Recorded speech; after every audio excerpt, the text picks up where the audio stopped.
साथियों, अरे बाप रे, हम मौजूद हैं यारिया फिल्म में डेब्यू करने वाले देव शर्मा जी के साथ, जिन्होंने बाद में हीरोपंती में भी एक महत्वपूर्ण किरदार को अदा किया। तो जानेंगे कि उन्होंने इस फिल्म में किन किरदारों को अदा किया और उनके सफर के बारे में।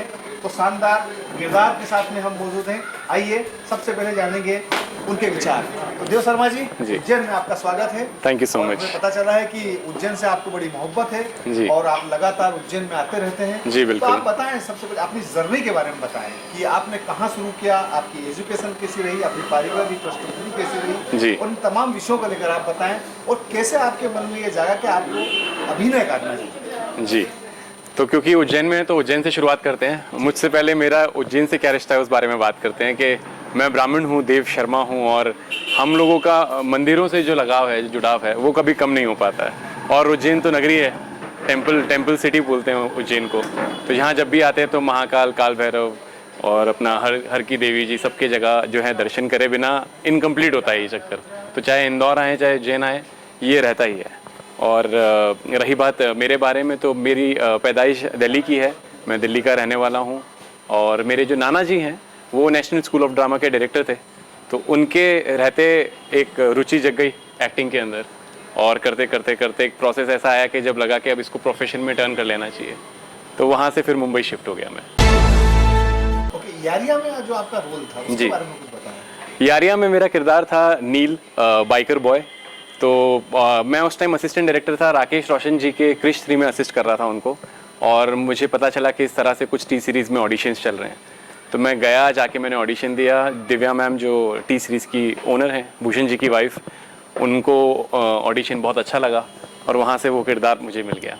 और हीरोपंती जो आपको मिली जी, और वो जो है वो डेब्यू फिल्म थी उनकी, टाइगर की, राइट। जी जी तो जी उसमें जो आपका किरदार था जी, वो बड़ा चर्चित हुआ। वो किरदार वो कैसे मिला? वो किरदार वो दरअसल यारियां रिलीज़ पे थी और बातचीत चली रही थी कि एक लड़का चाहिए जो हीरोपंती में टाइगर जिसको बचाता है पूरी फिल्म के अंदर, सेंट्रल कैरेक्टर जिसके ऊपर पूरी स्टोरी घूम रही है।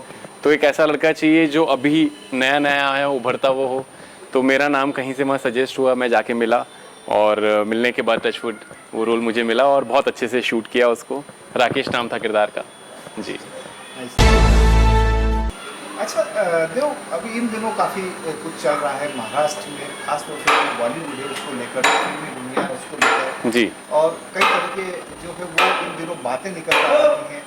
आप जैसे जब सुशांत सिंह ने जब उसकी जो मौत हुई, वो I don't know what ever जो भी हुआ हो, वो मौत थी या मतलब हत्या थी, आत्महत्या, तमाम तरह की गुत्थियाँ उसके अंदर जो अभी सुलझना शेष है। लेकिन एक बात तो ये क्लियर होती है कि महाराष्ट्र में अदर प्रदेशों से जो लोग आते हैं जी, तो बड़ा संघर्ष करना पड़ता है बनिस्बत महाराष्ट्र के कलाकारों। इसके बारे में आपका क्या कहना है? अब संघर्ष मेरा मानना है कि हर चीज़ में है और हर बहुत ज़्यादा है। जो जहाँ की गढ़ है, जैसे अगर एक्टिंग का गढ़ अगर हम मुंबई को मानते हैं, तो ऑब्वियसली जो मुंबई में रहता है उसके लिए थोड़ा स्ट्रगल कम हो जाता है कंपेरेटिवली, क्योंकि उनको महंगे महंगे फ्लैट्स के रेंट नहीं देने होते और उनको वहाँ लोकल सारी चीज़ें मालूम होती है, कुछ ना कुछ कॉन्टैक्ट्स होते हैं। सपोज़ अगर मैं दिल्ली से हूँ और दिल्ली में इंडस्ट्री हो, तो मुझे लगता है मेरे आधे से ज़्यादा जानने वाले लोग कहीं ना कहीं से जुड़े होंगे, तो मेरा थोड़ा सा वो संघर्ष ईजी हो सकता है। लेकिन फिल्म इंडस्ट्री से हूँ और मैं जानता हूँ कि फिल्म इंडस्ट्री बिना टैलेंट के नहीं चलती। तो चाहे आप महाराष्ट्र से हो, चाहे यूपी से हो, चाहे दिल्ली से हो, चाहे दुनिया के किसी भी कोने से हो, अगर टैलेंट है तो काम है, टैलेंट नहीं है तो काम नहीं है। जी जी। तो नेपोटिज्म एक्चुअली एक तो ये आया कहाँ से, क्योंकि हमारे बिल्कुल नया नया सा दिखता है ये। हाँ। ये हमने कभी जो है वो किसी डिक्शनरी में या इसमें कहीं अगर पढ़ा भी होगा तो शायद हमारे ख्यालों में नहीं है जी। नेपोटिज्म। लेकिन ये नेपोटिज्म निकल कर कहाँ से आया और वाकई ये इसी तरह की कोई परिस्थितियाँ हैं क्या बॉलीवुड के अंदर? अब कई सारी ऐसी चीज़ें होती हैं जिसको हम नाम नहीं दे पाते। ओके। तो ये नेपोटिज्म वर्ड भी एक वहीं से आया है कि एक प्रोसेस होता है और मैं बहुत कम बिलीव करता हूँ कि ऐसा कुछ होता है और वो हर जगह होता है। अगर आपका बेटा मीडिया लाइन में आना चाहे तो आप उसको गाइड करेंगे कि नहीं करेंगे? तो अगर किसी आर्टिस्ट का बेटा एक्टर बनना चाह रहा है और आर्टिस्ट उसको गाइड कर रहा है तो वो नेपोटिज्म नहीं कहलाया जाएगा। तो इस चीज़ को गलत तरीके से रिप्रेजेंट करना बहुत गलत होगा। मैं 10 साल से मुंबई में हूँ, मेरा कोई रिलेशन नहीं है इंडस्ट्री वालों से, फिर भी मैं काम कर रहा हूँ और कभी कोई तकलीफ नहीं आई मुझे काम करने में, ना मुझे नेपोटिज्म के चलते किसी पिक्चर से हटाया गया या ऐसा कुछ हुआ। ऐसा कभी कुछ नहीं हुआ। टैलेंट है तो काम है। और नेपोटिज्म का क्या, हर जगह होता है नेपोटिज्म। अगर देखा जाए, आज अगर मैं मेरे पापा का बिजनेस ज्वाइन करूं तो भी नेपोटिज्म है। या कल को मेरा बच्चा फिल्म इंडस्ट्री में आना चाहे, मैं तो नहीं था फिल्म इंडस्ट्री से, लेकिन मेरा बच्चा आना चाहे तो नेपोटिज्म हो गया देखा जाए तो, कि मैं अपने बेटे को ला रहा हूँ फिल्मों में। तो ये वर्ड जो है मुझे लगता है बहुत नेगेटिव वर्ड है, और नहीं होना चाहिए, ऐसी सोच नहीं होनी चाहिए किसी की। क्योंकि हर चीज़ में हर इंसान जब मेहनत करता है तो उसका हक बनता है कि वो अपने साथ से जुड़े हुए लोगों को भी ऊपर लेकर आए, चाहे वो परिवार वाले हों, चाहे यार दोस्त हों। तो मेरे लिए कहीं से भी गलत चीज़ नहीं है।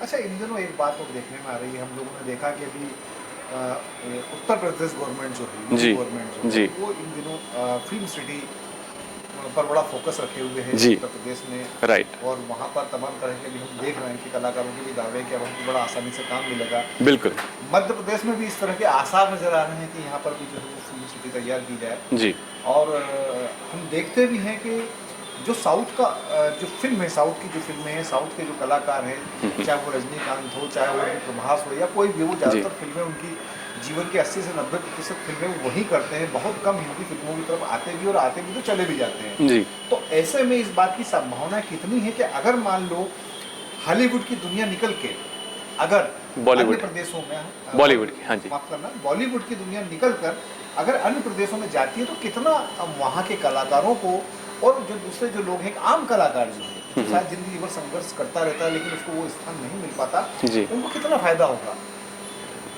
बिल्कुल बहुत फ़ायदा होगा, चाहे मुंबई के एक्टर हों, चाहे किसी भी प्रदेश के एक्टर हों। और एक आर्टिस्ट को काम चाहिए, वो कहीं से भी मिले, चाहे महाराष्ट्र से मिले, चाहे यूपी से मिले, चाहे एमपी से मिले, काम मिलना ज़रूरी है। तो मैं ये मानता हूँ कि मुंबई एक महंगा शहर है, और हर इंसान इतनी कैपेबिलिटी नहीं रखता है कि वो मुंबई जाके स्ट्रगल कर सके। तो ऐसे में उन लोगों के लिए, क्योंकि टैलेंट का पैसे से कोई लेना देना नहीं है, लेकिन सरवाइव करने के लिए पैसा चाहिए।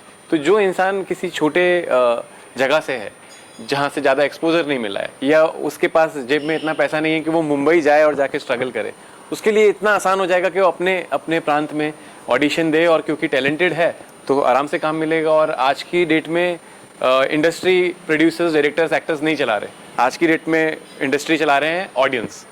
तो ऑडियंस को जितनी रियलिटी मिलेगी, रियलिस्टिक देखने को मिलेगा, उतना वो पसंद करेंगे, उतना काम बढ़ेगा। आजकल आप देखें तो 200-300 करोड़ की फिल्में कम पैसा कमा रही हैं, और 12-15 करोड़ की फिल्में 200-300 करोड़ कमा रही हैं, क्योंकि वो आम इंसान की लाइफ पे बनती हैं। आजकल जो है वो वेब सीरीज पर काफ़ी फोकस हो रहा है। वेब सीरीज जो है वो इन दिनों लोग पसंद भी कर रहे हैं, जी, जो है चूँकि घरों में आसानी से देख पाते हैं। जी, तो फिलहाल कोई ऐसी वेब सीरीज हो जिसमें आप काम कर रहे हो, अगर काम कर रहे हो तो आपका किरदार क्या है, उसके बारे में बताएं। जी, मैंने 2 वेब सीरीज़ कंप्लीट की है, और अमेज़ॉन के साथ एक आने वाली वेब सीरीज़ है जो शुरू होगी अभी। यहाँ से उज्जैन से जाके उसके बारे में मैं ज़्यादा डिटेल में बता पाऊँगा आपको। और जो कंप्लीट हुई हैं, एक का नाम है दिल्ली वाला दिल, और एक का नाम है इल्ज़ाम। तो दिल्ली वाला दिल में मैं दिल्ली का लड़का हूँ जो मुंबई जाता हूँ, और मुंबई जाके कैसे मैं कॉर्पोरेट इंडस्ट्री में, एडवर्टाइजमेंट इंडस्ट्री, मार्केटिंग में कैसे अपना नाम बनाता हूँ, वो एक जर्नी है। और इल्ज़ाम जो है उसमें मैं पहली बार अपनी ज़िंदगी में एक पुलिस ऑफिसर का किरदार निभा रहा हूँ। तो वो एक क्राइम बेस्ड थ्रिलर है, और देखने में बहुत मज़ा आएगा आपको। जी, तो हमारी शुभकामनाएं आपके साथ हैं लोग, और बाबा महाकाल की नगरी में आप आए हैं, उनका आशीर्वाद भी बना रहे हैं। जय महादेव। और जल्द ही हम आप लोगों की वेब सीरीज भी देखेंगे। जी, तो ये थे एक शानदार कलाकार के साथ एक शानदार इंसान, देव से हमारी बात हुई, और उनकी 2 वेब सीरीज बहुत जल्दी हम लोग देखेंगे। और यारिया और हीरोपंती में हम इनके जन्म में देख चुके हैं, और जल्द ही जब ये बहुत एक सक्सेसफुल कलाकार के रूप में उज्जैन में आएंगे तो हम इनसे फिर मिलेंगे। तब तक के लिए जय हिंद, भारत माता की।